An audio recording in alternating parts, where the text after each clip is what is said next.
Hello students, मैं अर्चना खंडेलवाल आप लोगों को कॉन्सेप्ट ऑफ इथोलॉजी में आप लोगों को आज बताऊंगी इस वीडियो में कॉन्सेप्ट ऑफ साइन स्टिमुलस और की स्टिमुलस और रिलीजर्स।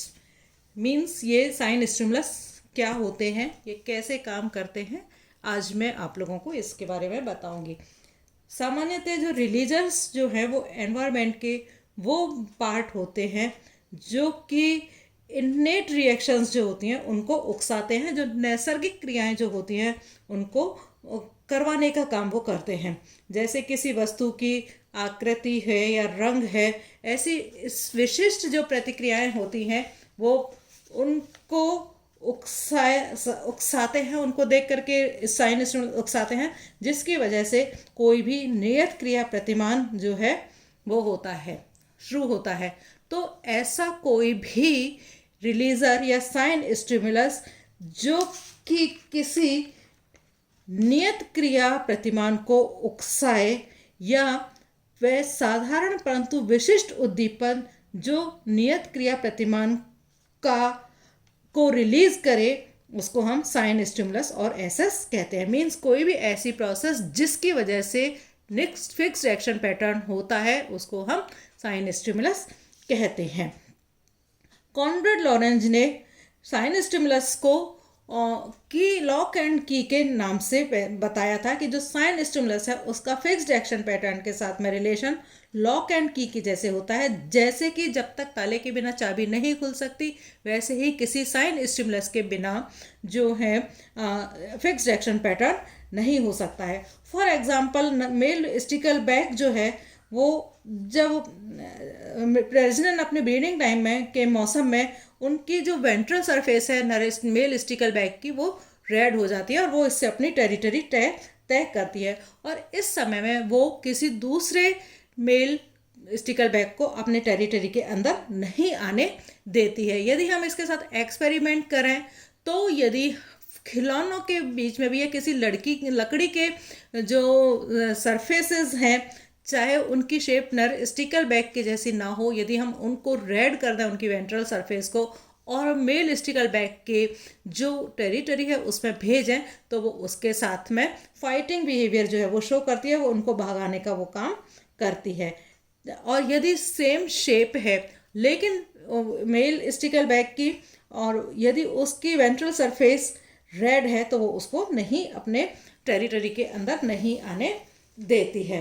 तो इसी तरह से जो यहाँ पर जो वेंट्रल सरफेस है यहाँ वो अपने अधिकार की रक्षा के लिए यहाँ पर एक तरह से साइन स्टिमुलस का काम करता है। इसी तरह से जो हेरिंगल होता है वो हेरिंगल का जो पक्षी है उसका जो चूजा है वो पेरेंट्स की चोंच के लाल निशान पर अपना लाल निशान पर ही चोंच मारता है, जिससे कि वो उनको फिर क्रॉप मिल्क मिलता है। तो यहाँ पर जो हेरिंगल है उसके चेहरे जो लाल निशान है वो यहाँ पर एक तरह से साइन स्टिमुलस की तरह से काम करता है। इसी तरह से जो गाने वाली जो चिड़ियाएँ हैं, चैन फिंचेस हैं वो उनका घोंसले में जब हलचल होती है वो उनके लिए एक तरह से साइन स्टिमुलस का काम करता है। ठीक है। इसी तरह से जो मुर्गी होती है वो अपने बच्चे को तड़पते यदि वो उसका बच्चा कांच के पीछे है और वो तड़प रहा है, वो शोर मचा रहा है, आवाज़ लगा रहा है, तो वो उसको सुन करके नहीं आती है, क्योंकि वो उसकी जो दुख भरी आवाज़ है वो सुन नहीं पाती है। वो अपने बच्चे को बचाने के लिए केवल तभी आती है जब वो उसकी आवाज़ सुन लेती है। तो यहाँ पर जो बच्चे की आवाज़ है वो एक तरह से साइन स्टिमुलस की तरह से काम करती है। ये तो इसी तरह से फ्लिकर जो चिड़िया होती है उसके बीक पर एक मूंछ के जैसा निशान होता है, जो कि मूंछ पर काला निशान होता है। यदि ऐसा ही निशान किसी दूसरी चिड़िया के ऊपर बना दिया जाए और उसको फ्लिकर चिड़िया के पास में भेजा जाए तो वो आपस उससे लड़ने लग जाता है, उसको से अपने जैसा समझ के लड़ने लग जाता है। तो यहाँ पर वो अपना एग्रेसिव बिहेवियर जो है वो शो करता है, और यहाँ पर मूंछ का निशान जो है वो कैसा हो जाता है, साइन स्टिमुलस की तरह से काम करता है। तो बहुत सारे एग्जाम्पल्स ऐसे हैं जो कि एक तरह से हर एक उसके अंदर एक तरह से साइन स्टिमुलस की तरह से काम करते हैं। फॉर एग्जाम्पल क्यूबाई फिंचेस में गले के ऊपर येलो कलर का निशान जो पाया जाता है वो जो है साइन स्टिमुलस की तरह से काम करता है। तो कभी कभी क्या होता है कि जंतुओं में विभिन्न व्यवहार को प्रदर्शित करने के लिए एक से ज़्यादा स्टिमुलेशंस की ज़रूरत होती है। फॉर एग्जाम्पल ग्रेइंग बटरफ्लाई जो है उसके अंदर उसके मॉडल की क्या पृष्ठभूमि है, उसका रंग कैसा है, उसका चमक कैसी है, उसकी गति कैसी है, उसका कॉन्ट्रास्ट कैसा है, इन सब चीज़ों के ऊपर जो है साइन स्टिमुलस का रिलीज होना डिपेंड करता है। और ये माना गया है कि रंग, रूप और चमक जो है महत्वहीन होते हैं, लेकिन उनका जो कॉन्ट्रास्ट है, जो उनका मूवमेंट है, वो साइन स्टिमुलस काफ़ी इफेक्टिव होता है। कई बार एक ही उद्दीपन से काम नहीं चलता है, अनेक उद्दीपन का जब सम्मिश्रण मिलता है तब वो स्टिमुलस जो है वो काम करते हैं। फॉर एग्जाम्पल जैसे कि गल्फ बर्ड्स जो होती हैं उसमें बैगिंग बिहेवियर है। बैगिंग बिहेवियर के लिए चोंच की आकृति कैसी है, धब्बे का निशान कैसा है, पृष्ठभूमि का कॉन्ट्रास्ट कैसा है, चूजे की हिलती हुई चोंच कैसी है, स्थिर है कि मूवमेंट कर रही है, ये सारे जो हैं स्टिमुलेशंस हैं वो सब एक साथ मिलकर के काम करते हैं। तो इस तरह से अनेक अवसरों पर रिलीजर्स के प्रति ये सब एडिटिव हो जाते हैं। मीन्स एक से ज़्यादा जब साइन स्टिमुलस काम करते हैं तो इसको हम कहते हैं एडिटिव हो जाते हैं, और इसको हम विषमांगी संयोजन का नियम या लॉ ऑफ हेट्रोजीनस समेशन इसको हम कहते हैं। तो इन उद्दीपनों की तुलना भी चाबी से की गई है। नर्वस सिस्टम में किसी तरह के व्यवहार को रिलीज करने का काम ये करते हैं। कोई भी एनिमल जो है या व्यक्ति जो है, हर कोई भी जंतु जो है हमेशा वातावरण में मिलने वाली जो जितनी भी इंफॉर्मेशंस हैं उनको प्राप्त करता रहता है, परंतु इनमें से कुछ ही ऐसी होती हैं जो कि इनके लिए बायोलॉजिकल महत्व की होती हैं।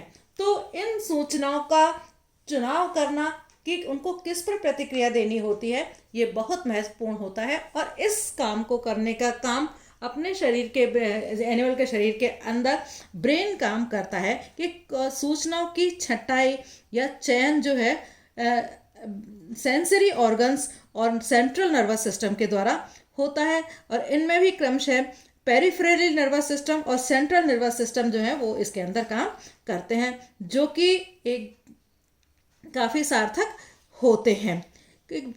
कई बार साइंटिस्ट जो है ऐसे मॉडल भी बनाने में सफल हुए होते हैं जो कि नियत क्रिया प्रतिमानों के जो सामान्य या नेचुरल स्टिमुलेशंस होते हैं उनसे ज़्यादा अधिक प्रभावी होते हैं। तो उद्दीपनों के ऐसे अतिरंजित रंग को एक्सग्रेटिव फॉर्म कहते हैं, जो कि जिनको कि हम सुपर नॉर्मल स्टिमुलेशंस के नाम से जानते हैं। तो क्या होते हैं सुपर नॉर्मल स्टिमुलेशंस? उद्दीपनों के ऐसे एग्जीक्यूटिव फॉर्म जो किसी व्यवहार को सामान्य प्राकृतिक उद्दीपन की तुलना में अधिक प्रभावशाली तरीके से रिलीज करवाते हों, अति प्रसामान्य उद्दीपन या सुपर नॉर्मल उद्दीपन इसको हम कहते हैं। तो सुपर नॉर्मल उद्दीपन में जो ऑयस्टर कैचर है उसका एग्जाम्पल लिया गया है कि यदि उसको लैब में ही रखा जाए और उसके सामने बड़े साइज़ का एग रख दिया जाए तो वो सेने के लिए बड़े साइज़ के जो एग हैं उसको काम में लेता है और अपने छोटे साइज़ के जो एग्स हैं उनको छोड़ देता है। इसी तरह का जो बिहेवियर है वो किल, डियर, हेरिंगल और ग्रे लाइक गीज जो हैं वो भी ऐसा ही सुपर नॉर्मल स्टिमुलेशंस शो करते हैं। मीन्स ये अपने से अधिक बड़े अंडों की तरफ ज़्यादा आकर्षित होते हैं और उन्हीं को ही ये सेने का काम करते हैं। एक और अति नॉर्मल, अति सामान्य उद्दीपन है जिसको कि हम ब्रूड पैरासिटिज्म कहते हैं। ब्रूड पैरासिटिज्म क्या होता है? कुछ बर्ड्स ऐसे होते हैं जैसे कि कोयल जो है वो दूसरे के घोंसले में अंडे देती है, इसे हम क्या कहते हैं? ब्रूड पैरासिटिज्म कहते हैं। कोयले के मुंहफाड़ में ऐसे निशान मिलते हैं जो इनके होस्ट जाति के बच्चों से अधिक स्पष्ट होते हैं, क्लियर होते हैं और सुंदर होते हैं और ध्यान खींचने वाले होते हैं। तो कोयलों के मुंह का यह उद्दीपन इतना ज़्यादा स्ट्रांग होता है कि जो फॉस्टर पेरेंट्स जो होते हैं वो अपने बच्चों की तुलना में जो कोयल के बच्चे होते हैं उनको ज़्यादा खिलाते हैं। तो हमारे भी दैनिक जीवन में हम देखते हैं रोजाना टीवी पर एडवर्टाइजमेंट्स जो आते हैं वो वास्तव में सुपर नॉर्मल स्टिमुलेशंस हैं जो कि हमारा ध्यान अपनी तरफ आकर्षित करने का काम करते हैं। Thank you.